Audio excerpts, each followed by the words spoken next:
Food SI, WBP, miscellaneous এবং clerkship, এটা ছাড়াও যেই যে এক্সামে আমাদের কাছে ম্যাথ আছে, তো ম্যাথ আসে সিলেবাসের মধ্যে, সমস্ত এক্সামকে লক্ষ্য করে যে আমরা প্রতিদিন রাত্রেবেলা 10:15 PM থেকে যে প্র্যাকটিস সেট সলভ করছি, তার প্র্যাকটিস সেট নাম্বার 7, এটা সলিউশন দেখো আমরা দেখবো। তো মিক্স কোশ্চেন থাকবে এখানেও, টোটাল 25 কোশ্চেন আমাদের কাছে আছে। প্রত্যেকে রেডি তো পেপার অ্যান্ড পেন নিয়ে? কমেন্টে জানিও।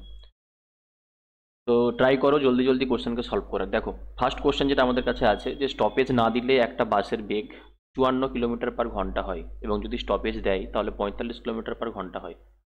1 ঘন্টায় বাসটা কতবার দাঁড়াবে যদি প্রতিটা স্টপেজে 1 মিনিট করে দাঁড়ায়? এটা হবে 1 ঘন্টা, ঠিক? সো অ্যান্সার কত হবে দেখো,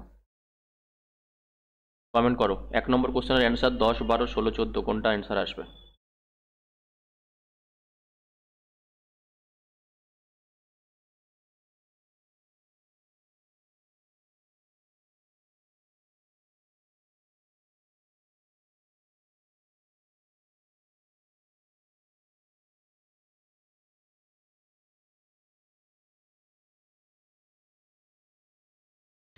আমরা ডিরেক্টলি ফর্মুলা থ্রু দিয়ে টোটাল কত মিনিট সে 1 ঘন্টাতে দাঁড়াবে সেটা আমরা ক্যালকুলেট করতে পারি। সেটা ফর্মুলা কি? যে প্রথমে উইথআউট স্টপেজ যেটা স্পিড ছিল সেটা হচ্ছে 54, এখান থেকে মাইনাস করতে হয় স্টপেজ দিলে তার স্পিড কত হবে 45, divided by without stoppage speed কত ছিল 54, মাল্টিপ্লিকেশন যদি আমরা 1 মিনিট 1 ঘন্টা 60 মিনিট করে দিই, তাহলে 1 ঘন্টাতে কত মিনিট সে স্টপেজ নিয়েছে এটার ভ্যালু দেখো আমরা এখান থেকে পাবো। যদি আমরা এখান থেকে সলভ করি, 54 থেকে 45 মাইনাস করা মানে ওটা 9/54 আসবে, ইন্টু 60। পুরোটা ক্যান্সেল আউট করলে কত আসবে দেখো, 9 দিয়ে ক্যান্সেল আউট করলে 6, আর 60কে 6 দিয়ে ক্যান্সেল আউট করলে আমাদের কাছে আসবে 10। তো 10 মিনিটের জন্য সে 1 ঘন্টাতে স্টপেজ নিয়েছে। আর প্রতিটা স্টপেজে যদি সে 1 মিনিট করে দাঁড়ায়, তাহলে টোটাল সে কত মিনিট কতবার স্টপেজ নিয়েছে? 10 মিনিট তার টোটাল স্টপেজ টাইম, এবং প্রতিটা স্টপেজে সে 1 মিনিট করে দাঁড়িয়েছে। যদি আমরা 10কে 1 দিয়ে ভাগ করি, সো অ্যান্সার কত আসবে দেখো, 10 বার। অপশন এ হবে দেখো কারেক্ট, ঠিক। সেকেন্ড কোয়েশ্চেন, কোনো আয়তকার ক্ষেত্রের দৈর্ঘ্যটাকে যদি আমরা 70% বাড়ানো হয় এবং প্রস্থটাকে যদি 20% কমানো হয়, তাহলে ক্ষেত্রফল কত বৃদ্ধি পাবে? পার্সেন্টেজে বলতে হবে।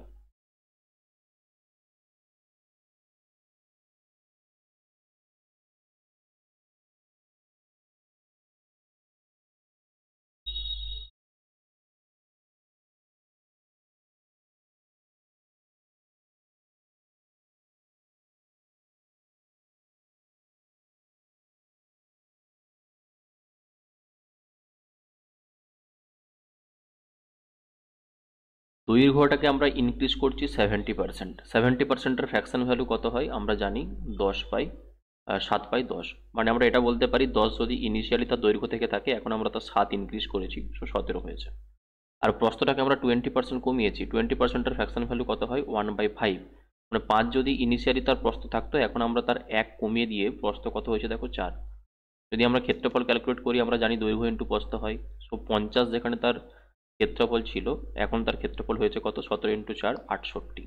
আমাদেরকে পার্সেন্টেজে বের করতে হবে, সো আমরা 100-এ বের করে নেবো। এগেন যদি 2 দিয়ে বোথ সাইডকে মাল্টিপ্লিকেশন করি, তাহলে 100 যেটা প্রিভিয়াস ক্ষেত্রফল ছিল, এখন দেখো তার ক্ষেত্রফল বেড়ে হবে কত, 800 ইন্টু 2 করলে 136। সো 100 রেসপেক্টে 136 হয়েছে। সো কত পার্সেন্টেজ বেড়েছে? 100 রেসপেক্টে যদি 36 বেড়ে থাকে, তাহলে পার্সেন্টেজেও সেটা 36% ইনক্রিজ হবে। তো অ্যান্সার আমাদের কত হবে দেখো, অপশন বি, ঠিক।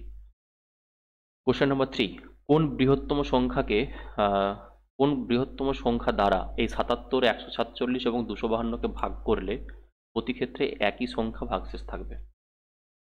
এটা কোশ্চেন এরকম হবে যে, কোন বৃহত্তম সংখ্যা দ্বারা 77, 147 এবং 252 এই তিনটে নাম্বারকে ভাগ করলে প্রতি ক্ষেত্রে আমাদের একই ভাগশেষ থাকবে।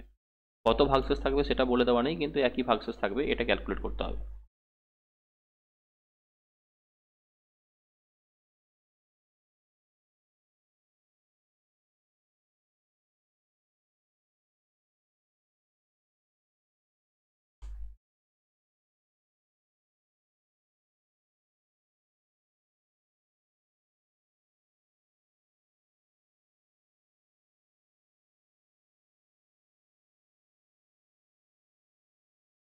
এলসিএম এবং এইচসিএফ এর ক্লাসে যখন ডিটেলসে আমরা পড়েছিলাম, তুমি আমার চ্যানেলে গেলেও পাবে, তখন আমরা ডিটেলসে শিখেছিলাম যে এই টাইপের কোশ্চেনকে কীভাবে সলভ করতে হয়। যখনই আমাদেরকে এটা বলে দেওয়া থাকবে যে প্রতি ক্ষেত্রে একই সংখ্যা ভাগশেষ থাকে, আমরা কী করে নিই যে এই যে 3টে নাম্বার দিয়ে দেওয়া আছে সেই নাম্বারগুলোর মধ্যে আমরা ডিফারেন্স ক্যালকুলেট করি। দেখো এই ডিফারেন্সটা আমাদের কাছে কত আসবে, 70। এই দুটো নাম্বারের মধ্যে যেটা ডিফারেন্স আসবে সেটা হচ্ছে 5 ক্যারি 1 0 105। আর এই প্রথম এবং 3 নম্বর নাম্বারের মধ্যে যেটা ডিফারেন্স আমাদের কাছে আসবে সেটা হচ্ছে 5 175। এবার কি করতে হয় না, এই যে 70 105 আর 175 আমরা পেলাম, এই 3টে নাম্বারের মধ্যে জাস্ট আমাদেরকে এইচসিএফ ক্যালকুলেট করে নিতে হয়। আর এই 3টে নাম্বারের মধ্যে এইচসিএফ দেখো আমরা ক্লিয়ারলি দেখতে পাচ্ছি সমস্ত নাম্বারগুলো কত দিয়ে ভাগ যাবে, 35 দিয়ে। তো অ্যান্সার কত হবে, 35, অপশনটি। তুমি চাইলে ক্রস চেকও করতে পারো। তুমি যখন 77কে 35 দিয়ে ভাগ করবে, তোমার এখানে ভাগশেষ কত থাকবে দেখো, 35 দিয়ে 70 টাইমস অবধি ভাগ যাবে, তোমার কাছে 7 থাকবে ভাগশেষ। যখন তুমি 147কে 35 দিয়ে ভাগ করবে, তোমার 4 টাইমস অবধি ভাগ যাবে, 4 5 20 0 ক্যারি 2, 3 4 12 2 14, 140 ভাগ যাবে, দেখো এখানেও তোমার 7 ভাগশেষ থাকছে। আর 252কে তুমি যদি 35 দিয়ে ভাগ করো, এটা তোমার কাছে যাবে 7 8, 7 টাইমস অবধি যদি আমরা ভাগ দিই তাহলে 5 7 35 5 ক্যারি 3, 3 7 21 22 23 24 245। দেখো এখানে আমাদের কাছে 7 রিমাইন্ডার থাকছে। তো প্রতি জায়গাতে আমাদের কাছে কত রিমাইন্ডার আছে না, 7। এখান থেকে তোমাকে যদি অ্যান্সার এটা জিজ্ঞাসা করতো যে কত রিমাইন্ডার থাকবে প্রতি ক্ষেত্রে, তাও আমরা অ্যান্সার 7 দিয়ে দিতে পারতাম। নেক্সট কোশ্চেন নাম্বার 4, বার্ষিক 5% সরল সুদে কোনো একটা নির্দিষ্ট সময়ে যদি সুদ আসলের 6 গুণ হয়, তবে ওই নির্দিষ্ট সময়ে বার্ষিক সুদের হার কত হলে সুদ আসলের 12 গুণ হবে। মানে একটা আসল ছিল, সেটা 6 গুণে পরিণত হয়েছে 5% সরল সুদে কিছু একটা সময়ে। ওই সময়েই যদি আমরা ক্যালকুলেট করি এবং ওই আসলটাকে যদি 12 গুণ হতে হয় সুদে আসলে, তাহলে সুদের হারটাকে আমাদের কত রাখতে হবে।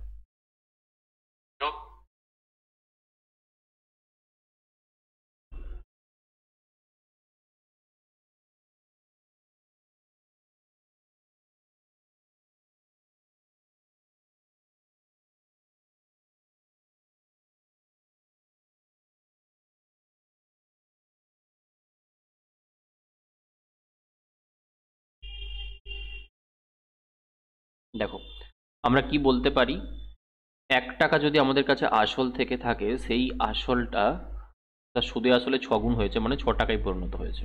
কত পার্সেন্ট ইন্টারেস্টের রেটে, না 5% ইন্টারেস্টের রেটে। আমাকে বলছে যে এই 1 টাকাটাই হতে হবে কত গুণ, তার 12 গুণ, 12 গুণ। এবার এখান থেকে আমরা কি মেথড অ্যাপ্লাই করতে পারি, যে 1 টাকা যখন 6 টাকা হয়েছে তখন আমরা সুদ পেয়েছি কত, 5 টাকা। আবার এই 1 টাকায় যখন 12 টাকা হতে হবে তখন আমরা সুদ কত পাবো, না 11 টাকা। সময় যেহেতু আমাদের কাছে সেম আছে, আমরা এখানে কি অ্যাপ্লাই করতে পারি, যে 5 টাকা সিম্পল ইন্টারেস্ট পেয়েছি তখন সুদ ছিল 5%, তো 11 টাকা যদি সিম্পল ইন্টারেস্ট পেতে হয় তখন সুদ কত আসবে, 11%। আমরা ডিরেক্টলি অ্যান্সার কত লাগিয়ে দেবো, অপশন বি।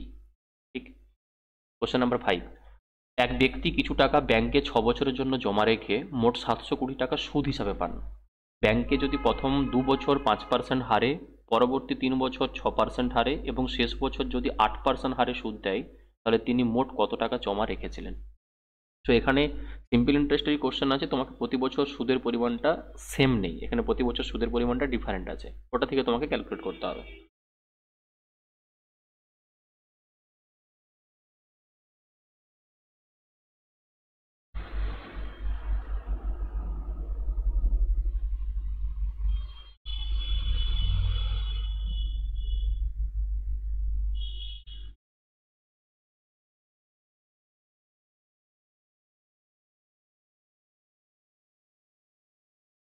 ওকে, অ্যান্সার বি বি। ঠিক। দেখো যদি আমরা প্রথম 2 বছর ক্যালকুলেট করতাম এবং প্রতি বছর 5% হারে সুদটা দেখতাম, তাহলে 5% হারে 1 বছর হলে 2 বছরের জন্য আমরা সুদ কত পেতাম, টোটাল আসলের 10%।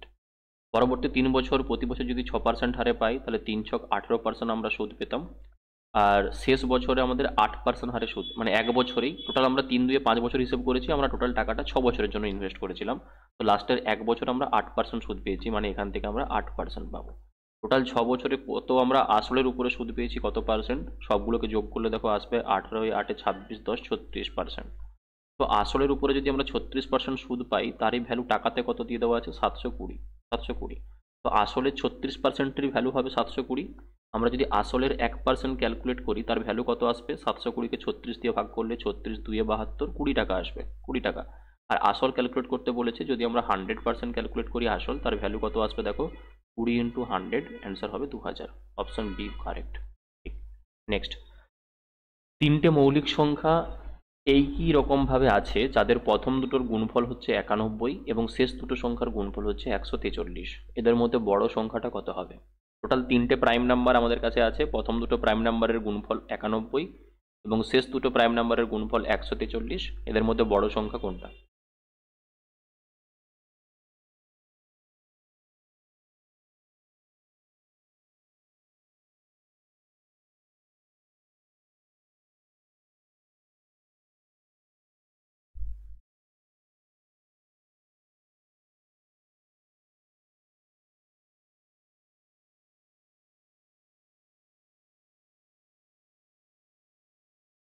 তো কি করতে হবে, এই যে দুটো সংখ্যার গুণফল আমাদের কাছে 91 দিয়ে দেওয়া আছে, আমরা 91কে এমন দুটো নাম্বারের মাল্টিপ্লিকেশন টার্মে ব্রেক করব যাদের মধ্যে কোনো কমন ফ্যাক্টর থাকবে না, কারণ নাম্বারগুলো তো প্রাইমই হবে।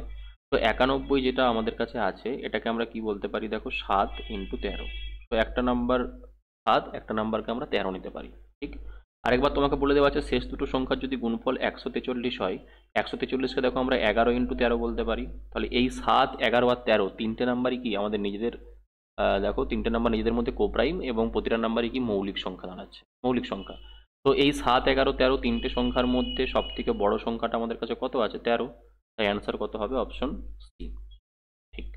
কোশ্চেন নাম্বার 7, এ ও বি একটা কাজ 18 দিনে সম্পন্ন করতে পারে, বি ও সি কাজটা করতে পারে 24 দিনে, আহ, আর এ ও সি হবে, আচ্ছা, এ ও বি একবার বলে দেওয়া আছে 18 দিন, বি ও সি কাজটা করছে 24 দিন, আর এটা হবে এ ও সি। এটা একটু চেঞ্জ করে নাও, এটা এ ও সি হবে। এ ও সি করতে পারে 36 দিনে, তাহলে তারা একসাথে কাজটা করলে কত দিনে কমপ্লিট করবে?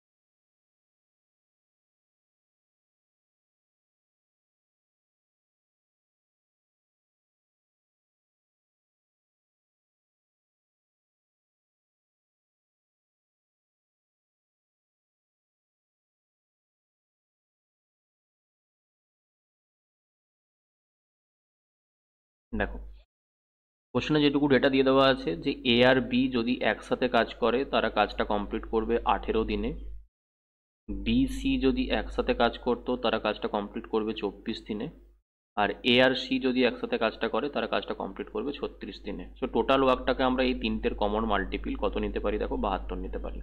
এ আর বি এর এফিসিয়েন্সি আসবে 4, 18, 72। বি আর সি এর এফিসিয়েন্সি আসবে 72কে 24 দিয়ে ভাগ করলে 3। আর এ আর সি এর এফিসিয়েন্সি কত আসবে দেখো, 2। দেন আমরা কি করতে পারি না, আমরা যদি তিনজন একসাথে কাজ করাতে চাই তাহলে তিনজনের আমাকে এফিসিয়েন্সিটা বের করতে হবে। বাম দিকটাকে যদি আমরা পুরোটা যোগ করতাম, দেখো A plus B plus B plus C plus A plus C, total A দুবার আছে, বি দুবার আছে, সিও দুবার আছে। সো আমরা ডিরেক্টলি কি বলতে পারি যে 2 × এ প্লাস বি প্লাস সি। এদের যেটা এফিসিয়েন্সি আমাদের কাছে আসবে সেই এফিসিয়েন্সিটা আমরা কত পাবো, 4, 3, 7 আর 2 কত দেখো, 9।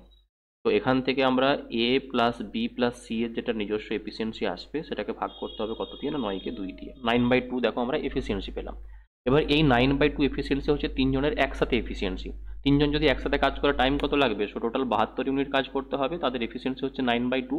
তো 9/2 দিয়ে ভাগ করা মানে দুইটা উপরে গিয়ে মাল্টিপ্লিকেশন হবে, 9 দিয়ে ক্যান্সেল আউট করলে দেখো কত আসবে, 8, 9, 72। 8, 9, 72। এক মিনিট। হুম, এটা দেখো আমাদের কাছে আসবে 8, 9, 72, আর 8 × 2 মাল্টিপ্লিকেশন করলে হবে 16 দিন। তো যাদের অ্যান্সার আছে 7 নম্বর কোশ্চেনের অপশন সি, 16 দিন, প্রত্যেকের কারেক্ট। ঠিক। নেক্সট, কোশ্চেন নাম্বার 8, এক ব্যক্তি ঘন্টায় 4 কিলোমিটার বেগে যাচ্ছিল, ঘন্টায় 22 কিলোমিটার বেগে ধাবমান একটা ট্রেন তার পেছনের দিক থেকে এসে তাকে যদি 10 সেকেন্ড সময়ে অতিক্রম করে, সো ট্রেনটার দৈর্ঘ্য কত হবে?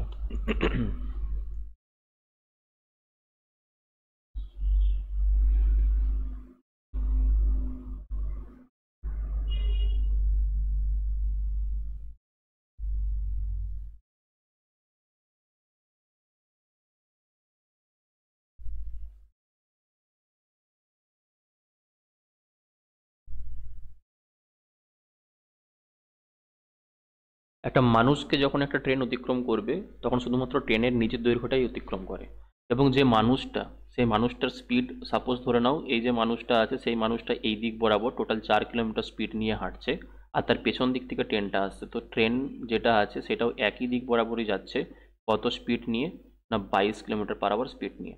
আর একই দিকে যখন যাই তখন আমরা কি জানি যে রিলেটিভ স্পিড আমাদের কাছে মাইনাস হয়, আপেক্ষিক গতিবেগ যেটা সেটা মাইনাসে হয়।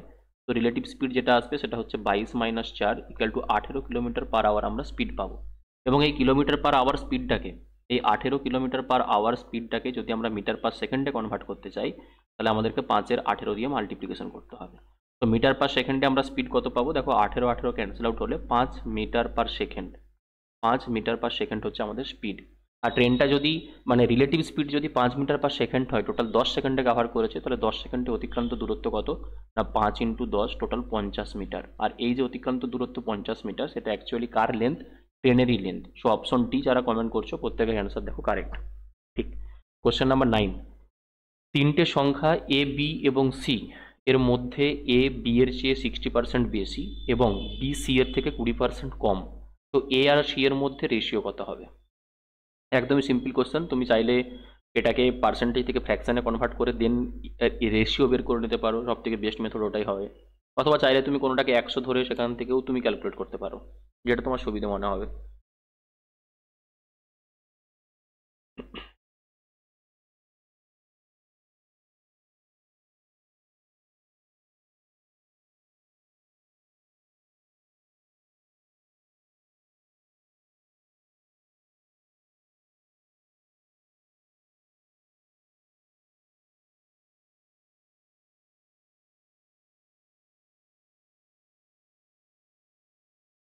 ওকে, 32:25 অপশন এ হচ্ছে কমেন্ট করছো। দেখো, এ বি এর চেয়ে যদি 60% বেশি হয়, আমরা যদি 60%-এর ফ্র্যাকশন ভ্যালু দেখি, তাহলে এটা আমাদের কাছে ফ্র্যাকশন ভ্যালু কত আসবে, না 3/5। 3/5 আমরা ফ্র্যাকশন ভ্যালু পাবো। সো আমরা এখান থেকে কি বলতে পারি, যে বি যদি আমাদের কাছে 5 হয়, তাহলে এ তার থেকে 3 বেশি হবে, 8 হবে। সো এ আর বি এর যদি আমরা রেশিও ক্যালকুলেট করি, সেটা আমাদের কাছে কত আসবে, না 8:5। যেখানে বি 5, সেখানে এ তার থেকে 3 বেশি, কত হবে, 8। আরেকবার বলে দেওয়া আছে বি সি এর থেকে 20% কম, 20%-এর ফ্র্যাকশন ভ্যালু আমরা কত জানি, 1/5 হয়। তো এখানে বি আর সি এর মধ্যে যদি আমরা রেশিও নিই, তাহলে বি সি এর থেকে 20% কম, তো সিকে যদি আমরা 5 নিতাম, তাহলে বি তার থেকে আরো 1 কম হতো। সো বি আমাদের কাছে কত হতো, দেখো 4। দেন তুমি দুটো রেশিও পেয়েছো, এখান থেকে কম্বাইন করে তুমি তিনটে রেশিও খুব ইজিলি ক্যালকুলেট করে নিতে পারবে। কি করতে হবে, আমাদেরকে ক্রস প্রোডাক্ট লাগিয়ে দিতে হবে, এন টাইপের মাল্টিপ্লিকেশন। দেখো এইরকম ভাবে মাল্টিপ্লিকেশন করে নিতে হবে।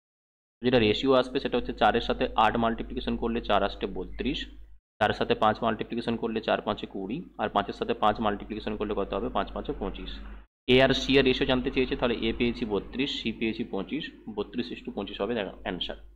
তুমি চাইলে এই মেথড অ্যাপ্লাই করো, অথবা তুমি চাইলে এটাও করতে পারতে, সিকে যদি আমরা পার্সেন্টেজের বেস 100 ধরে নিতাম, তাহলে বি তার থেকে 20% কম। সো বি আমাদের কাছে তার থেকে 20 কম হলে কত হতো, দেখো 80। আর এ বলেছে তার থেকে আবার 60% বেশি, সো এ এর ভ্যালুটা যদি বি এর থেকে 60% বেশি হয়, তাহলে বি যেটা 80 ছিল তার 160% আমাদেরকে ক্যালকুলেট করতে হবে। আর 160% ক্যালকুলেট করা মানে 8 × 16 যদি আমরা করি, তাহলে এটা কত হবে, দেখো 108। 108। দেন যদি আমরা 4 দিয়ে ক্যান্সেল আউট করি, তাহলে 4, সরি 108 না, 4 × 8 = 48, 8 ক্যারি 4, 8 × 8 = 12, 128। ঠিক।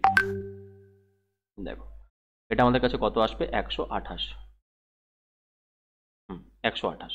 দেন আমরা এ আর সি এর মধ্যে যদি রেশিও ক্যালকুলেট করি, তাহলে 4 দিয়ে ক্যান্সেল আউট করলে 4×3 = 12, 4×2 = 8, আর 25-কে 4 দিয়ে ক্যান্সেল আউট করলে এটা কত হবে, 100-কে 4 দিয়ে ক্যান্সেল আউট করলে দেখো কত হবে, 25। তো 32:25 তুমি এখান থেকে অ্যান্সার দিতে পারো।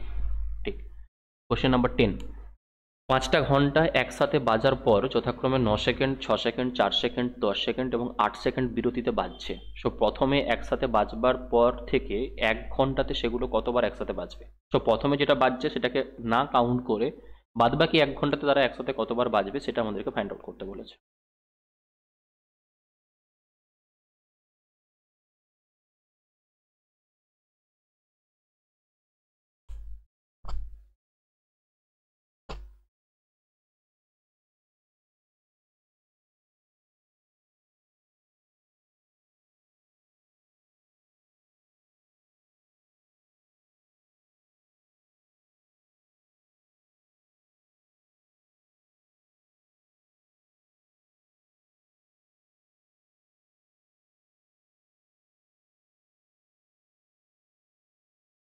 দেখো প্রতিটা ঘন্টা যদি এই 9 সেকেন্ড, 6 সেকেন্ড, 4 সেকেন্ড, 10 সেকেন্ড এবং 8 সেকেন্ড বিরতিতে বাজে, তাহলে তাদের কমন মাল্টিপল যদি আমরা দেখতে চাই তাতে তারা একসাথে বাজবে, মানে তাদের লসাগু নিতে হবে। 9, 6, 4, 10 আর 8, এগুলো যদি আমরা লসাগু নিই, সেই লসাগু আমাদের কাছে কত আসবে?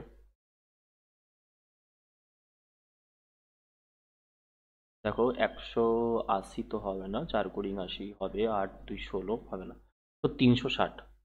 360 সেকেন্ডে দেখো তারা একসাথে বাজবে। আর 360 সেকেন্ডকে যদি আমরা মিনিটে কনভার্ট করি, তাহলে 360কে যদি আমরা 60 সেকেন্ড দিয়ে ভাগ করে দিই, তাহলে আমাদের কাছে কত মিনিট অন্তর অন্তর তারা একসাথে বাজবে? দেখো এটা আসবে 6 মিনিট অন্তর অন্তর। তো 1 ঘন্টাতে তারা কতবার বাজবে? 1 ঘন্টা মানে 60 মিনিট হয়। সো 60কে যদি আমরা 6 দিয়ে ভাগ করি, আমাদের কাছে কত আসবে? দেখো 10। 10। লসাগু কি ঠিক করেছি? 9 6 4 10 আর 8, 240। না, ঠিক। সো 10 বার তো এখানে আসছে। সো প্রথমে একসাথে বাজবার পর থেকে 1 ঘন্টাতে সেগুলো কতবার বাজবে, এটা যদি অ্যান্সার হতো, তাহলে আমরা তো 10ই বলতে পারতাম। 11 +1 করলে তো 11 হয়, যদি প্রথমটাকে আমরা ইনক্লুড করতাম, দেন আমরা 11 অ্যান্সার দিতে পারতাম। কিন্তু প্রথমটাকে যদি আমরা বাদ দিয়ে বলি, তাহলে আমাদের কাছে তো অ্যান্সার 10 আসার কথা। তোমাদের কত আসছে? দেখো 9টাকে আমরা কি বলতে পারি? 3 স্কোয়ার। 6টাকে আমরা বলতে পারি 2 × 3। 4কে আমরা বলতে পারি 2 স্কোয়ার। 10কে 2 × 5 আর 8কে হচ্ছে 2 এর কিউব। যখন আমরা লসাগু নেব তখন হাইয়েস্ট পাওয়ার চুজ করতে হয়। সো 2 এর কিউব এখানে হাইয়েস্ট, মানে এটাকে আমরা 8 পাচ্ছি। 3 স্কোয়ার হাইয়েস্ট, মানে 9 নিতে হবে। আর এখানে দেখো একটা আমাদের কাছে 5 থাকছে। সো 5 8 40 × 9, তো 360 আমাদের কাছে লসাগু এসেছে। 360 সেকেন্ড অন্তর অন্তর তারা কি একসাথে বাজবে, মানে এটাকে যদি আমরা মিনিটে কনভার্ট করতে চাই, সো 360কে 60 দিয়ে ভাগ করা মানে 6 মিনিট অন্তর অন্তর তারা একসাথে বাজবে। তো 1 ঘন্টাতে তারা কতবার একসাথে বেজেছে? 1 ঘন্টা মানে 60 মিনিট হয়, 60কে 6 দিয়ে ভাগ করলে 10 বার আসবে। অ্যাকচুয়াল যেটা লজিক হয় যে 1 ঘন্টাতে তারা কতবার বাজবে, তখন আমাদেরকে সবসময় +1 করতে হয়, কারণ যেহেতু প্রথমেও তারা একবার একসাথে বেজেছিল। কিন্তু এই কোশ্চেনে যেহেতু এটা বলে দেওয়া আছে যে প্রথমে একসাথে বাজবার পর থেকে 1 ঘন্টাতে সেগুলো কতবার একসাথে বাজবে, তাই আমাদের +1টা করতে লাগবে না। তাই অ্যান্সার কত? দেখো 10ই হবে। অ্যান্সার কত? না, অ্যান্সার আমাদের 10ই হবে। নেক্সট কোশ্চেন দেখো। নেক্সট কোশ্চেন 11 নম্বর কোশ্চেনে একটা সিম্পলিফিকেশনের কোশ্চেন আছে যে 1/5 প্লাস 3/9 999 পূর্ণ 494 ডিভাইডেড বাই 495 ইন্টু 99, এর ভ্যালু কত হবে?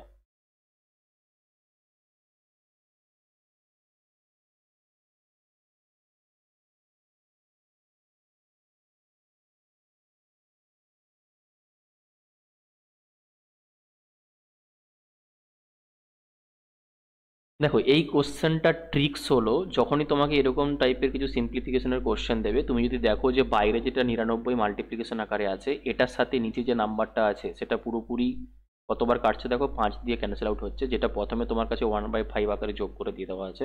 তো যখন তুমি ডিটেলসে সলভ করতে যাবে, এই বাইরের 1/5 আর ভেতর থেকে একটা -1/5 আসবে, সেটা তো নিজেদের মধ্যে ক্যান্সেল আউট হবে।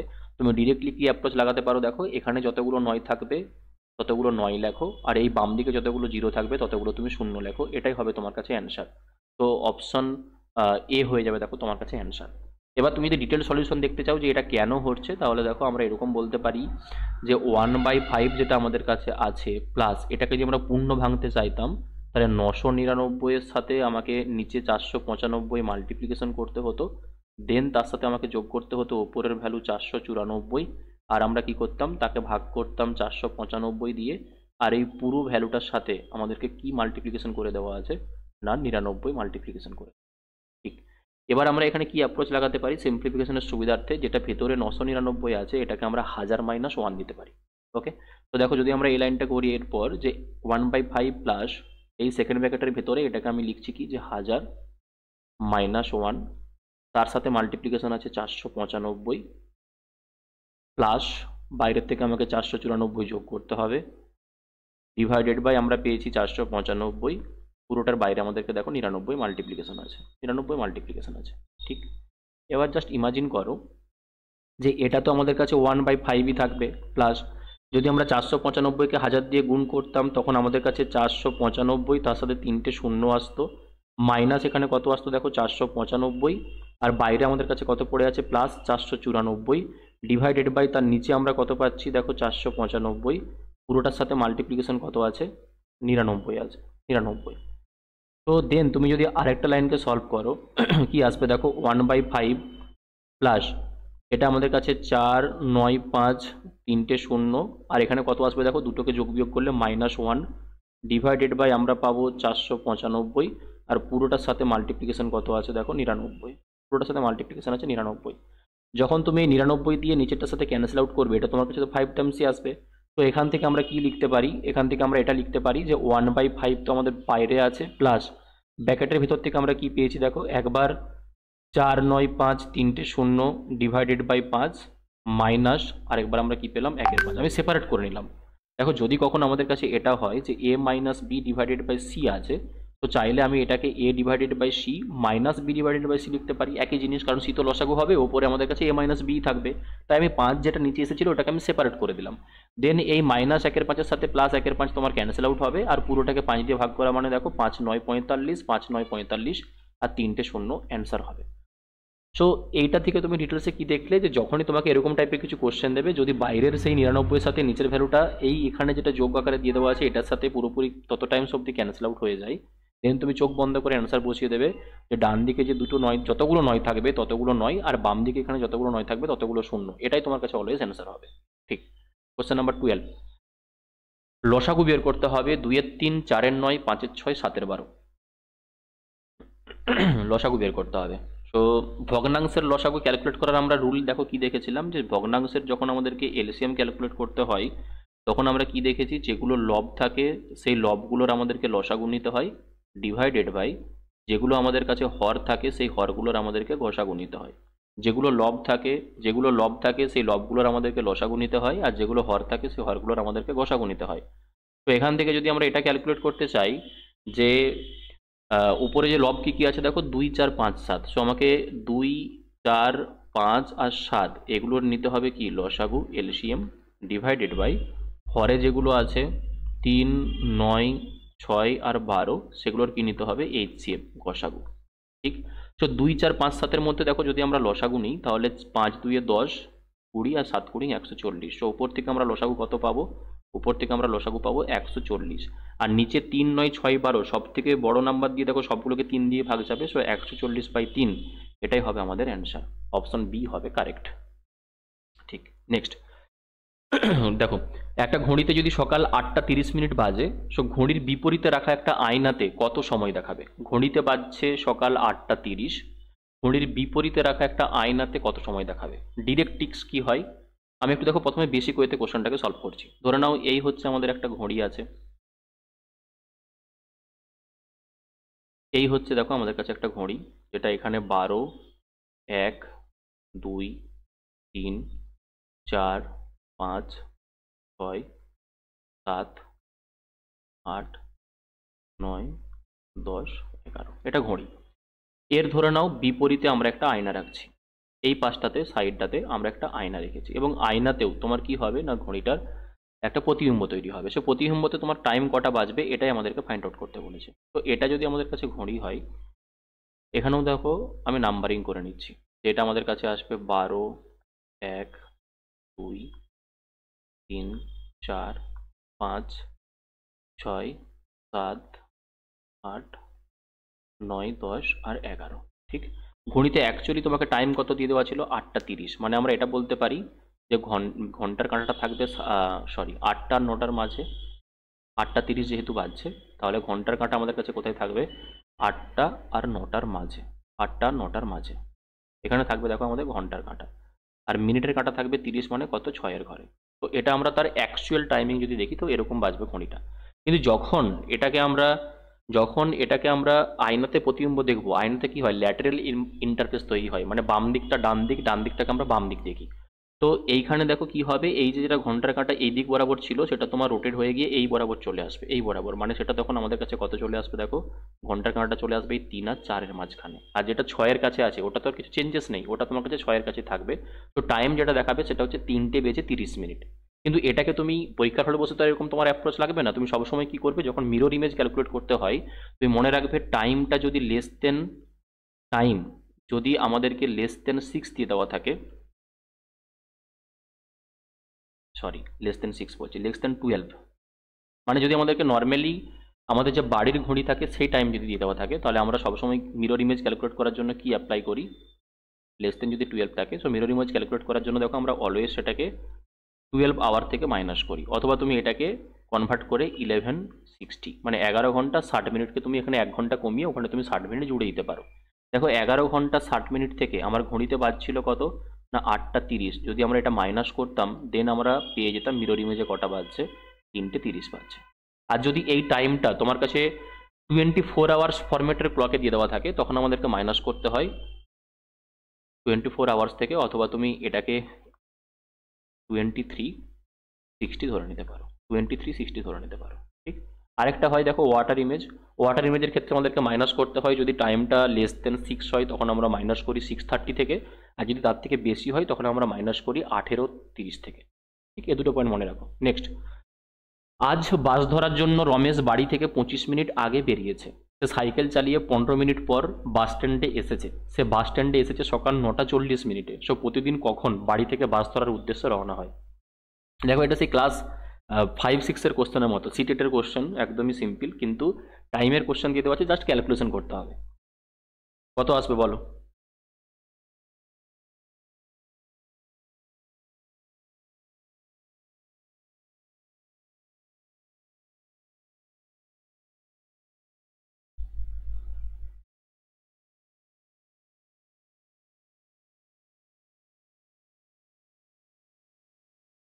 দেখো প্রতিদিনের থেকে কিন্তু সে আজকে 25 মিনিট ফাস্ট বেরিয়েছে, আগেই বেরিয়ে গেছে 25 মিনিট, মানে মানে তোমাকে অরিজিনাল টাইম যখন বের করতে হবে 25 মিনিট কিন্তু অ্যাড করতে হবে, তাই না? 25 মিনিট আগেই বেরিয়ে গেছে।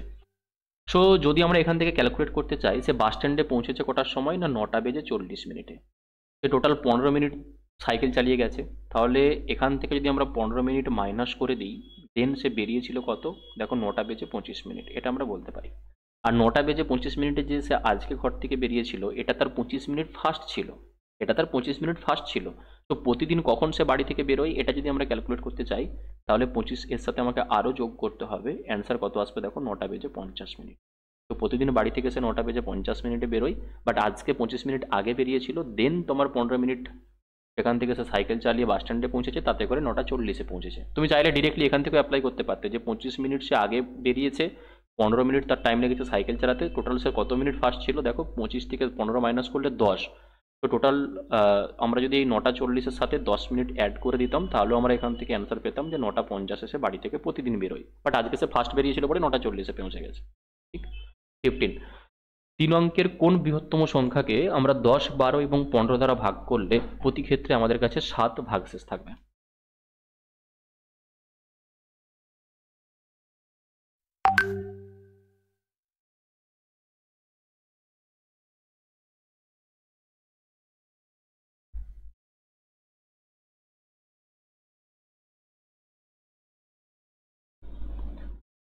দেখো নর্মালি যদি একটা 3 অঙ্কের বৃহত্তম সংখ্যা আমাদেরকে না দিয়ে দেওয়া থাকতো, তাহলে আমরা বের করার ওয়ে কি, যে সব থেকে ক্ষুদ্রতম সংখ্যা কোনটা যেটাকে 10, 12 এবং 15 দ্বারা ভাগ করলে প্রতি ক্ষেত্রে আমাদের কাছে 7 ভাগশেষ থাকবে, তখন আমরা ডিরেক্টলি এটা অ্যাপ্লাই করতাম যে 10, 12 এবং 15 দিয়ে ভাগ যাবে সব থেকে ক্ষুদ্রতম সংখ্যা, তাদের লসাগু হবে, দেন যেটা রিমাইন্ডার থাকছে 7, সেটাকে অ্যাড করে দিলেই তোমার কাছে অ্যান্সার চলে আসবে।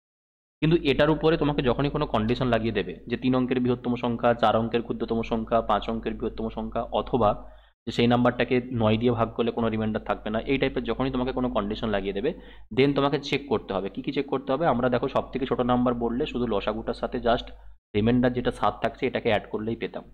কিন্তু কন্ডিশন যখন আমাকে চেক করতে হবে পরবর্তী নাম্বার কোনটা আসবে না, লসাগু যেটা থাকবে তার সাথে তুমি দ্বিগুণ নেবে, প্লাস তুমি রিমাইন্ডার যোগ করো, এটা তার পরবর্তী সংখ্যা, যেগুলোকে 10, 12, 15 দিয়ে ভাগ করলে 7 ভাগশেষ থাকবে।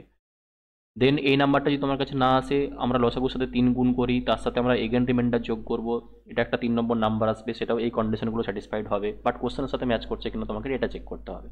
তো আমরা কি বলতে পারি, দেখো 10, 12 এবং 15 দিয়ে ভাগ যাবে সব থেকে ক্ষুদ্রতম সংখ্যা কোনটা না, সেটা হচ্ছে 10, 12, 15 লসাগু আমরা 60 পেয়েছি।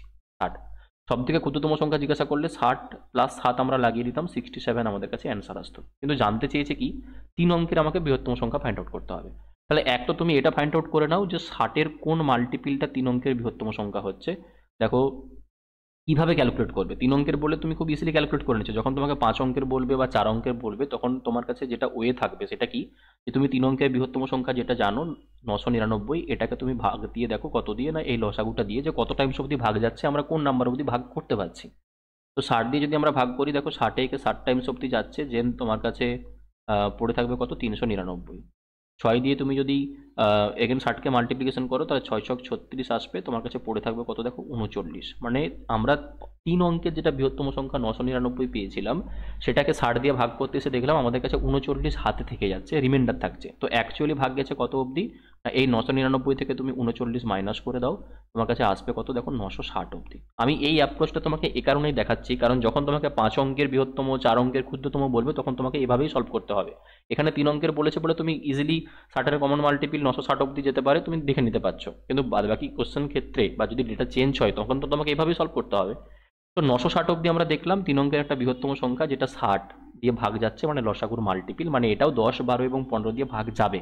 কিন্তু প্রতি ক্ষেত্রে যদি ৭ রিমাইন্ডার থাকতে হয়, দেন আমরা এটার সাথে কি ৭ অ্যাড করে দেবো। তাই আমাদের অ্যান্সার কত আসবে? দেখো 967। অপশন সি হবে দেখো কারেক্ট। যতজন সি অ্যান্সার দিয়েছো প্রত্যেকের কারেক্ট আছে। ঠিক। Question number 16। একটা ট্যাঙ্ক এ নল দিয়ে ১০ ঘন্টাতে পূর্ণ হয়, কিন্তু তলদেশে একটা ছিদ্র থাকার কারণে পূর্ণ হতে আরও ৪ ঘন্টা বেশি সময় লাগবে। যদি ট্যাঙ্কটা পুরোপুরি পূর্ণ থাকে, তাহলে তলদেশ দিয়ে কতক্ষণে ট্যাঙ্কটা খালি হবে, এটা ফাইন্ড আউট করতে পারবে।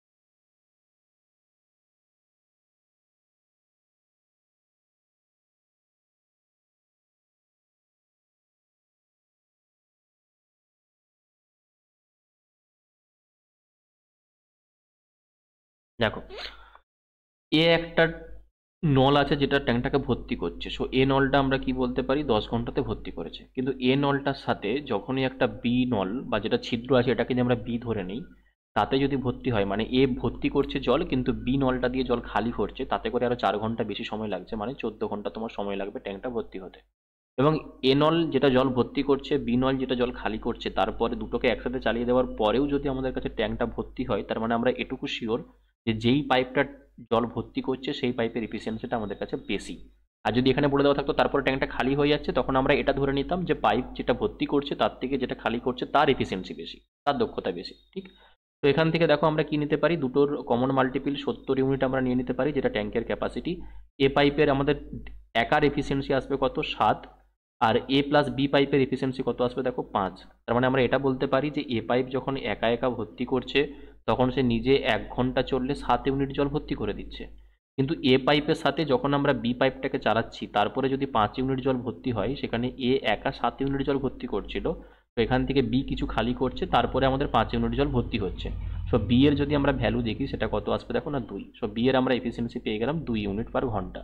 জানতে চাইছে ট্যাঙ্কটা পুরোপুরি ভর্তি আছে। সো ট্যাঙ্কটা পুরোপুরি ভর্তি মানে ৭০ ইউনিট জল তোমার কাছে আছে। তবে তলদেশ দিয়ে তোমার কতক্ষণে খালি হবে, মানে শুধুমাত্র বি পাইপটা ছিদ্র দিয়ে তোমার কতক্ষণে খালি হবে। তো বি এর আমরা এফিসিয়েন্সি পেলাম কত? ২। সো ১ ঘন্টাতে ২ ইউনিট খালি করলে ৭০ ইউনিট খালি করতে টাইম লাগবে কত? দেখো ৩৫ ঘন্টা। অপশন ডি এটা হবে কারেক্ট। নেক্সট। ৩৩১০ টাকা ধার নিয়ে বার্ষিক ১০% চক্রবৃদ্ধি সুদের হারে ৩ বছরে ৩টে সমান কিস্তিতে যদি আমরা পরিশোধ করতে চাই, তাহলে বাৎসরিক কিস্তির পরিমাণ কত হবে? চক্রবৃদ্ধি সুদের ইনস্টলমেন্টের কোশ্চেন দিয়ে দেওয়া আছে, খুব ভালো কোশ্চেন। বলো, কমেন্ট করো কত আসছে অ্যান্সার।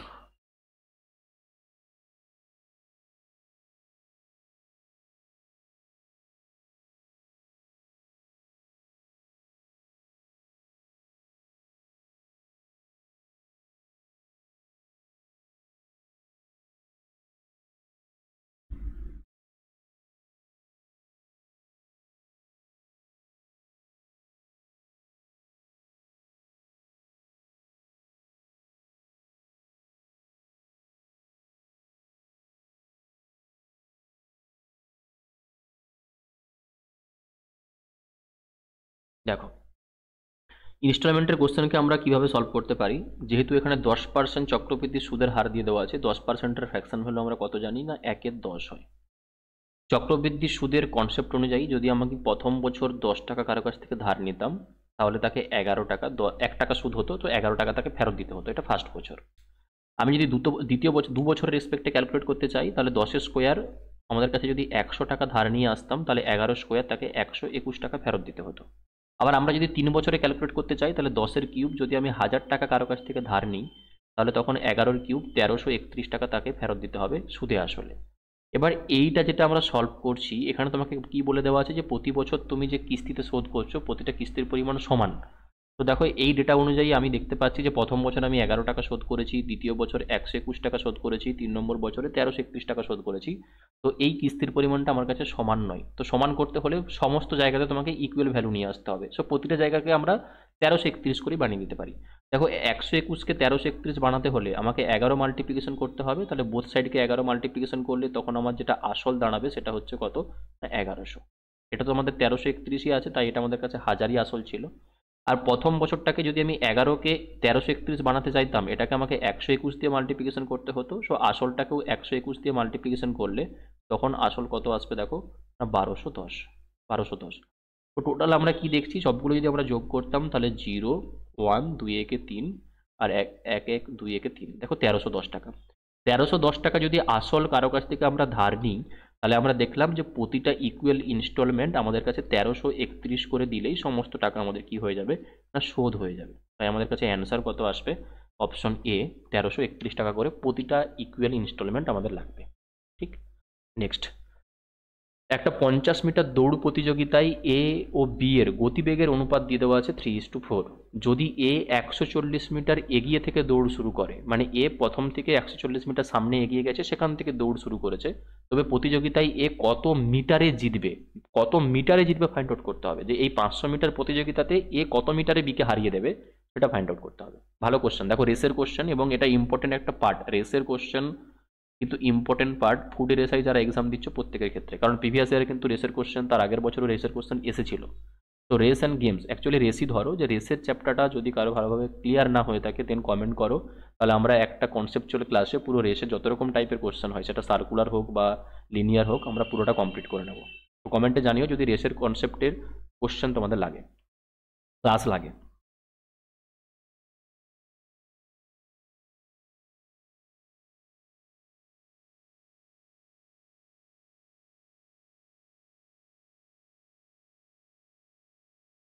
কত আসছে কমেন্ট করো, 18 নম্বর কোশ্চেন।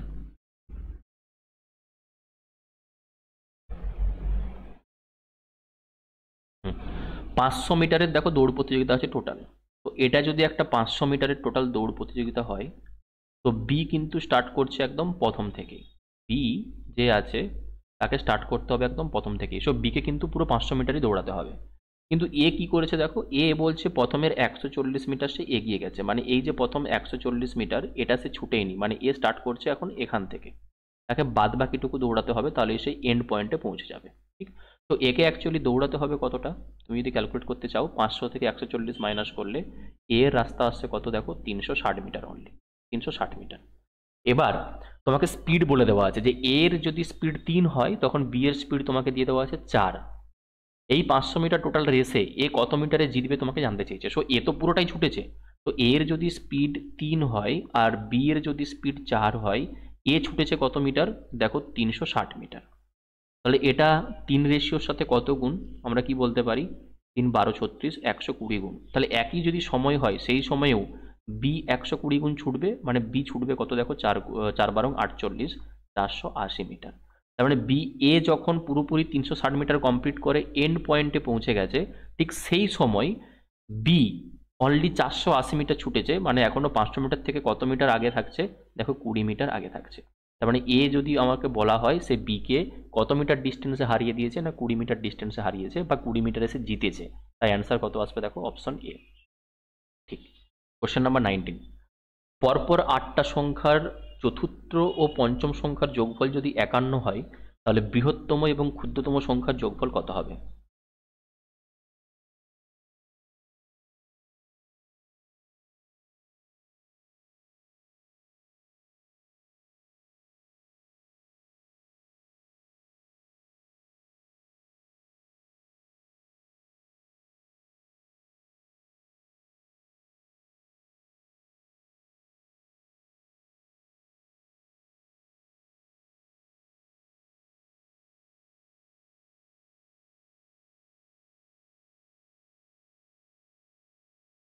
এক তো তুমি পরপর 8টা সংখ্যাকে এরকম ধরতে পারো যে কনজিকিউটিভ নাম্বার যদি পরপর সংখ্যা হয় তাহলে ছোটটা এক্স, তারপরটা x+1, তারপরটা x+2, x+3, এরকম করে 8টা সংখ্যা নাও, দেন তো তুমি ক্যালকুলেট করতে পারো, বাট প্রয়োজন নেই। দেখো আমরা কি বলতে পারি যে চতুর্থ এবং পঞ্চম সংখ্যা এই দুটো সংখ্যার যোগফল যদি 51 হয়, তাহলে 4 নম্বর এবং 5 নম্বর সংখ্যা এই দুটো তো নিজেদের মধ্যে কনজিকিউটিভ নাম্বারই আছে, পরপর সংখ্যা।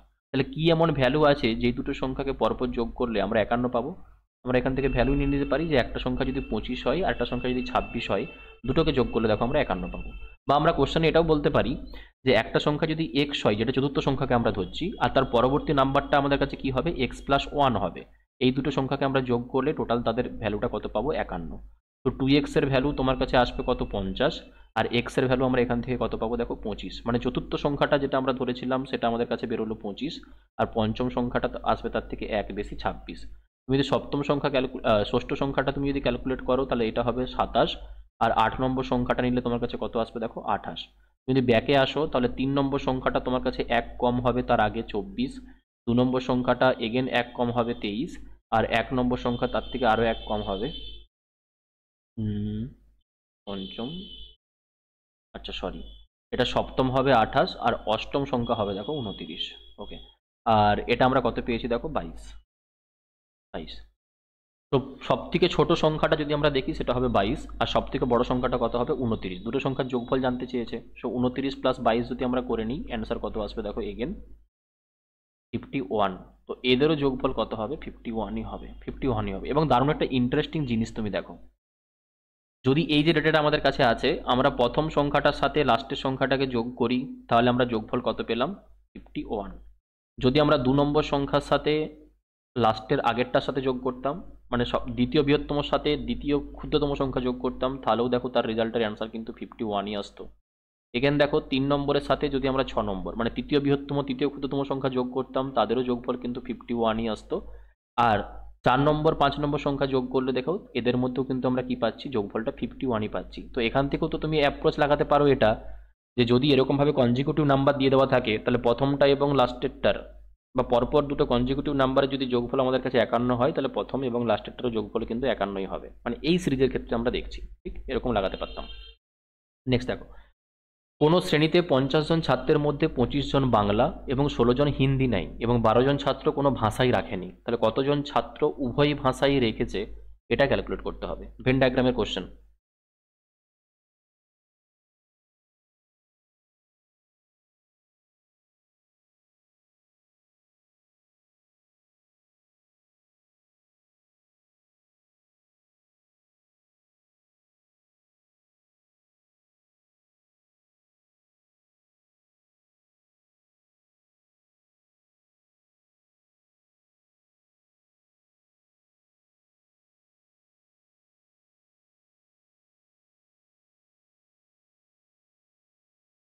ওকে, সো যখন আমরা ভেন ডায়াগ্রাম অ্যাপ্লাই করব, দেখো একবার বলে দেওয়া আছে 25 জন ছাত্র বাংলা রেখেছে, 16 জন ছাত্র হিন্দি রেখেছে এবং 12 জন ছাত্র কোনো ভাষাই রাখেনি। সো দুটো ইউনিট কিন্তু আমাদের সেম নেই, সবগুলোকে একই ইউনিটে তুমি কনভার্ট করো। যে 25 জন, 50 জনের মধ্যে যদি 25 জন বাংলা রাখে, তাহলে কতজন বাংলা রাখেনি, 50 থেকে 25 মাইনাস করলে 25 জন বাংলা রাখেনি। আবার 50 জনের মধ্যে যদি 16 জন হিন্দি রেখে থাকে, তাহলে কতজন হিন্দি রাখেনি, 50 থেকে 16 মাইনাস করা মানে 34 জন হিন্দি রাখেনি। আর উভয় বিষয়ই কতজন রাখেনি, বোথ সাবজেক্ট, সেটা বলে দেওয়া আছে দেখো 12। সো ডিরেক্টলি যদি আমরা এখান থেকে অ্যাপ্লাই করতে চাই যে কতজন ছাত্র উভয় ভাষা রেখেছে, তখন আমরা কি বলবো, টোটাল ছিল আমাদের 50, এখান থেকে মাইনাস করতে হবে 25 জন বাংলা রাখেনি প্লাস 34 জন হিন্দি রাখেনি, আর উভয় বিষয়ই 12 জন ভাষা রাখেনি, ঠিক। তো 50 থেকে দেখো যদি আমরা মাইনাস করি, তাহলে 35 আর 25 আর 34 এ দুটোকে যোগ করলে 4 5 9, 3 2 5, 59 হয়। আর 59 থেকে যদি আমরা 12 মাইনাস করি, এটা হবে 47। আর 50 থেকে 47 মাইনাস করলে কত হবে দেখো, 3। তো এখান থেকে আমরা কি দেখলাম, যে কতজন ছাত্র উভয় ভাষা রেখেছে, তার অ্যান্সার দেখো, রাখেনি 47 50-এর মধ্যে কোনো ভাষাই, তাহলে উভয় ভাষা রেখেছে কতজন হবে, 3 জন।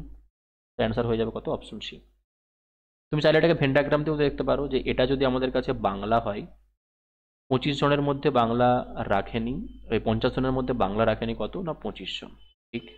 আরেকবার যদি আমরা এই ভেন ডায়াগ্রামটা হিন্দির ক্ষেত্রে নিই, এটা যদি বেঙ্গলি হয়, হিন্দির ক্ষেত্রে যদি আমরা নিই, তাহলে 50 জনের মধ্যে 16 জন হিন্দি রেখেছে, রাখেনি কতজন দেখো, 34 জন। আর বোথ সাবজেক্ট কতজন রাখেনি না, 12 জন।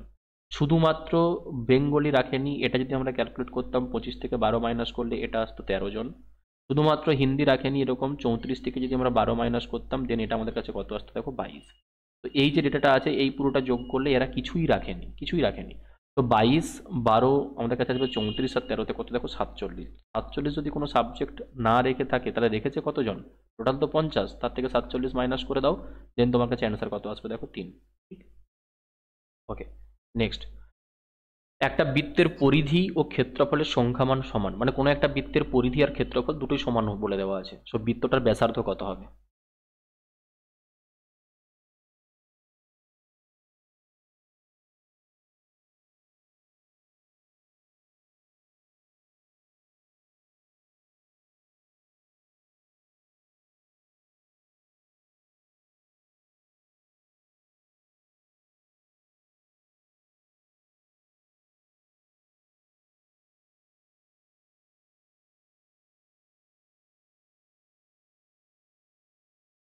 ওকে, সো বৃত্তের পরিধির ফর্মুলা আমরা কি জানি হয় 2 পাই আর। 2 পাই আর হচ্ছে দেখো বৃত্তের পরিধি, আর এটারই ভ্যালু কার সাথে সমান বলে দেওয়া আছে? তার ক্ষেত্রফল, মানে পাই আর স্কোয়ারের সাথে সমান বলে দেওয়া আছে। তো আরটা এখানে কি না, আরটা হচ্ছে আমাদের ব্যাসার্ধ। যদি আমরা এটাকে ক্যান্সেল আউট করতাম তাহলে দুটো জায়গাতেই পাই পাই আছে, ক্যান্সেল আউট হতো। আর এখানে দেখো একটা আর এর সাথে এখানে একটা আর ক্যান্সেল আউট হতো। তো ডিরেক্টলি বাম দিকে যেটা 2 পাচ্ছি সেটাই ওইদিকে একটা আর পড়ে আছে, আর আরটা যদি ব্যাসার্ধ হয় তাহলে ব্যাসার্ধের ভ্যালু আমরা কত পাবো দেখো 2। অপশন বি হবে কারেক্ট। ঠিক। Question number 22।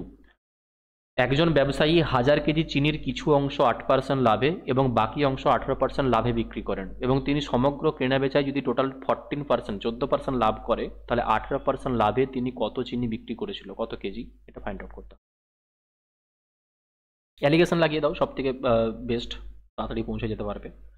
যে একটা পার্টে তোমার 8% লাভ, একটা পার্টে তোমার 18% লাভ, আর দুটোকে মিলিয়ে তোমার 14% লাভ আসছে।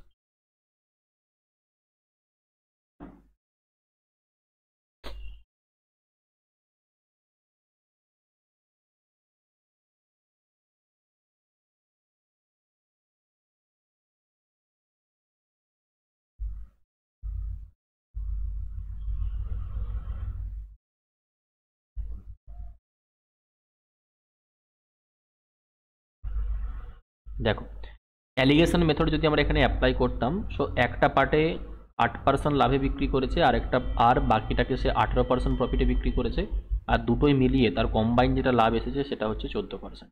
অ্যালিগেশন যদি আমরা এখান থেকে অ্যাপ্লাই করি তাহলে রেশিও কি বেরোবে দেখো, 18 থেকে 14 মাইনাস করা মানে এটা 4 আসবে, আর 14 থেকে 8 মাইনাস করা মানে এটা 6 আসবে। রেশিও যদি আমরা দেখতে চাই তাহলে রেশিও ক্যালকুলেট করলে 2:3। তো 2:3 এই রেশিওতে টোটাল সে 100 কেজি চিনিকে বিক্রি করেছে, তার মধ্যে 8% লাভে বিক্রি হয়েছে 2 রেশিও, আর 18% লাভে বিক্রি হয়েছে কত না 3 রেশিও। তোমাকে ক্যালকুলেট করতে বলেছে 18% লাভে কত বিক্রি করেছে। তো টোটাল এই দুটো রেশিওর যোগফল কত, 5 রেশিও। 5 রেশিওর ভ্যালুই যদি আমাদের কাছে 1000 কেজি চিনি বিক্রি হয়ে থাকে তাহলে 1 রেশিওর ভ্যালু আমরা এখান থেকে কত পাবো দেখো 200 কেজি। 18% জিজ্ঞাসা করেছে, 18% তো 3 রেশিও হয়েছে, 3 রেশিওর ভ্যালু কত হবে না 3 ইন্টু 1 রেশিওর ভ্যালু আমরা পেলাম 200, গুণ করলে দেখো কত আসবে না 600 কেজি। অপশন সি প্রত্যেকের কারেক্ট। ঠিক। Question number 23। 7350-এর কিছু অংশ স্কিম এতে বার্ষিক 10% চক্রবৃদ্ধি সুদের হারে 2 বছরের জন্য এবং বাকি টাকা স্কিম বিতে বার্ষিক 7% সরল সুদের হারে 4 বছরের জন্য রাখা হলো। যদি উভয় ক্ষেত্রে তার সুদের পরিমাণ সমান হয় তাহলে স্কিম এতে কত টাকা রাখা হয়েছে এটা ক্যালকুলেট করতে হবে। একটা স্কিম এতে ইনভেস্ট করেছে যেখানে কিন্তু 10% চক্রবৃদ্ধি সুদের হারে 2 বছর রেখেছে, কিন্তু স্কিম বিতে সে কিন্তু 7% সরল সুদের হারে 4 বছরের জন্য রেখেছে, এবং উভয় ক্ষেত্রে যদি সুদের পরিমাণটা আমাদের কাছে সমান হয় তাহলে স্কিম এতে কত টাকা রাখা হয়েছিল।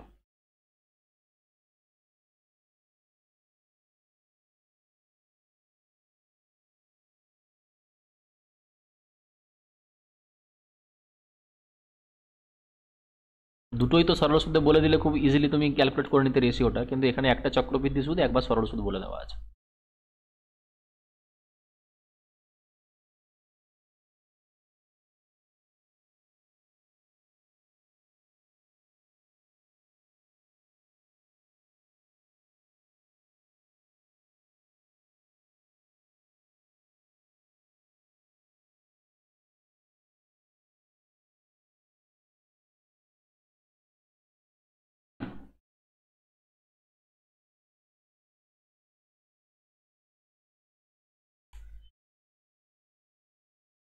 দেখো আমরা কিভাবে সলভ করবো কোশ্চেনটাকে, যে স্কিম এতে সে যত টাকাই ইনভেস্ট করুক না কেন তাতে যদি 10% চক্রবৃদ্ধি সুদে 2 বছরের জন্য সে সুদ পেয়ে থাকে, টোটাল কত পার্সেন্ট সুদ পাবে? 10%-এ তুমি যখন ইকুইভ্যালেন্টটা বের করতে চাইবে, সো এক্স প্লাস ওয়াই, 2 বছর বলে দেওয়া আছে, তাহলে X plus Y plus X Y by 100, এটাতে তুমি যদি পুট করো তাহলে 10 প্লাস 10 প্লাস 10 × 10 মানে 100/100। এখান থেকে তোমার ইকুইভ্যালেন্ট যেটা বেরিয়ে আসবে সেটা হচ্ছে কত না 21%। তো এ স্কিমে তুমি যত টাকা ইনভেস্ট করো সেখান থেকে 10% চক্রবৃদ্ধি সুদের হারে তুমি 2 বছরের জন্য কিন্তু 21% সুদই পাবে। আর বি স্কিমে তুমি যত টাকা ইনভেস্ট করো না কেন সেখানে তুমি কি করেছো দেখো, সরল সুদে ইনভেস্ট করেছো, সরল সুদে এবং 7% সরল সুদে 4 বছর ইনভেস্ট করেছো। তাহলে প্রতি বছর যদি তোমার কাছে 7% সরল সুদ হয় তাহলে 4 বছরে 4×7 28% তুমি এখান থেকে কি পাবে না ইন্টারেস্ট পাবে। তো আমরা কি বলতে পারি যে এ স্কিমে যে টাকাটা আছে, এ স্কিমে যে টাকাটা ইনভেস্ট করা আছে তার 21%ই বা তার 21 গুণ, সেটাই বি স্কিমে যে টাকাটা রেখেছি তার 28 গুণের সাথে সমান, কারণ আমি পার্সেন্টেজটাকে দুদিক থেকে উড়িয়ে দিলাম যেহেতু আমি ইকুয়াল বানাচ্ছি। দেন 7 দিয়ে ক্যান্সেল আউট করলে দেখো এটা 3×7 = 21 আসবে, 7 দিয়ে ক্যান্সেল আউট করলে এটা 4×7 = 28 আসবে। তো 3A তারই ভ্যালু দেখো 4B এর সাথে সমান হবে। এখান থেকে আমরা এ স্কিম আর বি স্কিমে যদি রেশিও ক্যালকুলেট করতে চাই তাহলে এ স্কিমে 4 রেশিও, বি স্কিমে দেখো 3 রেশিও টাকা রাখা আছে, এই রেশিওতে তারা টাকাটা রেখেছে। তো টোটাল 4 আর 3 যোগ করলে কত হবে? 7 রেশিও। 7 রেশিওর ভ্যালু যদি 7,3,5,0 টাকা হয়ে থাকে তাহলে 1 রেশিওর ভ্যালু আমরা কত পাবো? 7 × 7 0, 5 × 7 35, এখানে 0, 1050 টাকা হচ্ছে 1 রেশিওর ভ্যালু। তোমাকে স্কিম এতে কত টাকা রাখা হয়েছিল জানতে চেয়েছে। সো স্কিম এতে যদি আমরা ক্যালকুলেট করতে চাই তাহলে স্কিম এতে আমরা রেখেছিলাম কত? 4 রেশিও। 1 রেশিওর ভ্যালু যদি 1050 হয় তাহলে 4 রেশিওর ভ্যালু কত হবে? 1050 × 4। তো 4 × 1000 করলে 4000 আর 50 × 4 করলে 200, অ্যান্সার কত হবে দেখো? 4200। ঠিক, সো 4200 হবে দেখো আমাদের অ্যান্সার। ওকে, আর এই কোশ্চেনটাকে দেখো যদি চক্রবৃদ্ধির সুদ না দিয়ে যদি এখানেও সরল সুদ দিয়ে দেওয়া থাকতো তখন আমরা দুটো পার্টে যে টাকা ইনভেস্ট করেছি, যে এ পার্ট আর বি পার্ট, তো ডিরেক্টলি যেটা রেশিও ক্যালকুলেট করতাম 1/R1T1 = 1/R2T2, এই ফর্মেটে দেখো আমরা রেশিওটা ক্যালকুলেট করে নিতে পারতাম, কিন্তু তখন দুটোকে সরল সুদে হতে হতো। ঠিক, কোশ্চেন নাম্বার 24, হিসেব করতে গিয়ে মোহন দেখলো যে 4টা সংখ্যার গড় হচ্ছে 25। পুনরায় হিসেব করতে গিয়ে আবার সোহন দেখলো যে ওই 4টা সংখ্যার মধ্যে একটা সংখ্যা 15-র বদলে 51 ধরা হয়েছে, মানে যেটা তার অরিজিনাল ভ্যালু 15 হওয়ার কথা ছিল সেটাকে সে ভুলবশত 51 ধরে গড় করেছে 25। তাহলে সঠিক গড়টা কত হবে? তো অবভিয়াসলি গড়টা আমাদের কমে যাবে, কারণ 15-র জায়গাতে যদি আমরা 51 ধরি, যখন আমরা ঠিক করে 15-তে নিয়ে আসবো তখন কি টোটালটা কমবে, আর টোটাল কমলে আমার অ্যাভারেজও কমবে। তো সঠিক অ্যাভারেজ কত হবে? কমেন্ট করো।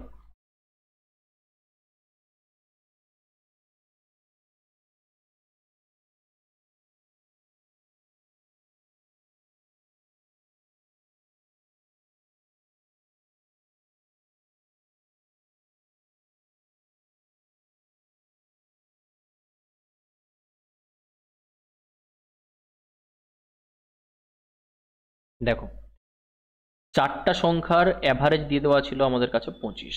এখন আমরা কি দেখলাম যে 4টা সংখ্যার মধ্যে একটা সংখ্যাকে আমরা ভুলবশত 15-র জায়গাতে 51 ধরে নিয়েছি, মানে টোটালে আমরা বেশি নিয়েছিলাম। কতটা বেশি নিয়েছিলাম? যদি আমরা 51 থেকে 15 মাইনাস করি এটা আমাদের কাছে কত আসবে দেখো? 36। তো 36 আমরা টোটালে বেশি নিয়েছিলাম, দেন আমরা অ্যাভারেজ পেয়েছিলাম কত? 25। তো আমাকে যদি অরিজিনাল অ্যাভারেজ ক্যালকুলেট করতে হয় তাহলে 36 আমাকে টোটালে কমাতে হবে, আর 36 যদি আমি টোটালে কমাই তাহলে প্রতিটা নাম্বার অ্যাভারেজে কত কমবে? 36কে যদি আমি 4টে নাম্বারের মধ্যে ভাগ করে দিই তো প্রতিটা নাম্বার দেখো অ্যাভারেজে 9 করে কমে যাবে। তো যেটা অরিজিনাল অ্যাভারেজ দাঁড়াবে 25, আগে ভুলবশত ছিল, এখান থেকে 9 মাইনাস করে দাও, তোমার অ্যান্সার কত আসবে দেখো? 16। অপশন বি হবে কারেক্ট। আদারওয়াইজ যদি তুমি এই আন্ডারস্ট্যান্ডিং না বুঝতে পারো, এই অ্যাপ্রোচ তুমি যদি কাজে লাগানো না পারো, তাহলে তুমি প্রথমে এটা ক্যালকুলেট করবে যে 4টা সংখ্যার গড় যদি 25 হয়, 4টা সংখ্যা টোটাল কত হবে? 4 × 25 করলে তোমার কাছে আসবে কত? 100। এখন তুমি দেখেছো যে একটা সংখ্যাকে 15-র বদলে 36 নিয়ে নেওয়া হয়েছিল, তাহলে ওখান থেকে এই 51 নিয়ে নেওয়া, 36 বেশি নেওয়া হয়েছিল। তো ওখান থেকে তুমি কি করবে? 36 মাইনাস করলে তোমার 4টা সংখ্যা যেটা অরিজিনাল টোটাল হওয়ার কথা সেটা হবে তোমার কাছে কত না? 64। তো দেন তুমি অ্যাভারেজটা ক্যালকুলেট করবে, 64কে 4 দিয়ে তুমি যদি ভাগ করো তোমার কাছে অ্যান্সার কত আসবে দেখো? 16। এটাও হবে। ঠিক, লাস্ট কোশ্চেন দেখো, 5, 6, 4, 8, 2, 3 এই সংখ্যাটাতে 4-এর স্থানীয় মান এবং অভিহিত মানের মধ্যে গুণফল ক্যালকুলেট করতে হবে। তো যেটা স্থানীয় মান সেটাকে আমরা ইংরেজিতে কি বলি? Place value.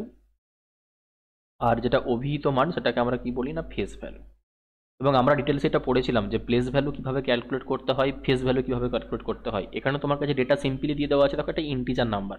আমরা এটাও ডিসকাস করেছিলাম ক্লাসে যে কিভাবে ডেসিমাল নাম্বারের ক্ষেত্রে আমরা place value face value calculate করতে পারি। দেখো ফেস ভ্যালু কোনটা হয়, যখন কোনো একটা নাম্বারকে আমরা দেখছি সেটাই তার actual face value. 4 face value 4ই হবে, 6 প্লেস ভ্যালু 6 হবে, 3 প্লেস ভ্যালু 3ই হবে। তার সে যেই জায়গাতেই থাকুক না কেন তার ফেস ভ্যালু অলওয়েজ সেটাই হবে। কিন্তু প্লেস ভ্যালু ডিপেন্ড করে থাকে সে কোন প্লেসে বসে আছে তার উপর। যেমন ধরে নাও সাপোজ একটা নাম্বার যদি আমরা 1043 নিতাম, 1043, এখানে 4-এর যদি আমাকে প্লেস ভ্যালু ক্যালকুলেট করতে বলতো যে 4-এর প্লেস ভ্যালু কত আসবে, তাহলে 4 বসে আছে দেখো একক দশক স্থানে, তো 4 ইন্টু দশক স্থানের ভ্যালু কত 10, মাল্টিপ্লিকেশন করলে আমরা 40 পাবো তার প্লেস ভ্যালু। এবং প্লেস ভ্যালুকে তুমি ডিরেক্টলি এরকম মাল্টিপ্লিকেশন জিনিসটা না মনে রাখতে চাও, তাহলে তুমি কীভাবে ক্যালকুলেট করতে পারো যে 4-এর আমাকে প্লেস ভ্যালু জানতে চেয়েছে, 4কে আমি ফিক্সড রাখলাম, তারপরে একটাই মাত্র সংখ্যা আছে তাহলে একটা 0 বসিয়ে দাও, এটাই হবে 4-এর প্লেস ভ্যালু। তোমাকে যদি নাম্বার দিয়ে দেওয়া থাকে 2, 5, 3, 8, 4, 4, এখানে 3-এর প্লেস ভ্যালু জিজ্ঞাসা করে, তাহলে 3 কোথায় আছে, এখানে 3কে রাখো, তারপরে কতগুলো ডিজিট আছে 3টে, তাহলে 3টে 0 বসিয়ে দাও, এটা হবে তোমার 3-এর প্লেস ভ্যালু। এবং ডেসিমাল নাম্বারের ক্ষেত্রেও দেখো আমরা ঠিক এরকমভাবে ক্যালকুলেট করে দেখেছিলাম যে কীভাবে ক্যালকুলেট করতে হয়, ডিটেলসে পড়েছিলাম। তো এখানে যদি আমরা 4-এর প্লেস ভ্যালু দেখি, তাহলে 4 কোথায় আছে এখানে, তাহলে 4কে ফিক্সড রাখো, এরপরে কটা নাম্বার আছে 3টে, তো 4-এর পরে 3টে 0, এটা হবে তার প্লেস ভ্যালু। আর ফেস ভ্যালু বা অভিহিত মান যেটাকে তুমি দেখছো সেটাই তো তার প্লেস ভ্যালু হয়, তাহলে ইন্টু 4 করে নাও। সো মাল্টিপ্লিকেশন করলে দেখো 4 4 16, আর তার সাথে কত আসবে 3টে 0, অ্যান্সার হবে অপশন সি, এটা হবে অ্যান্সার। ঠিক, এখান থেকে একটা কনসেপচুয়াল কোশ্চেন আমাকে অ্যান্সার দাও যে কি এমন ডিজিট আছে যেই ডিজিটটাকে তুমি একটা নাম্বারের মধ্যে যেখানেই পুট করো না কেন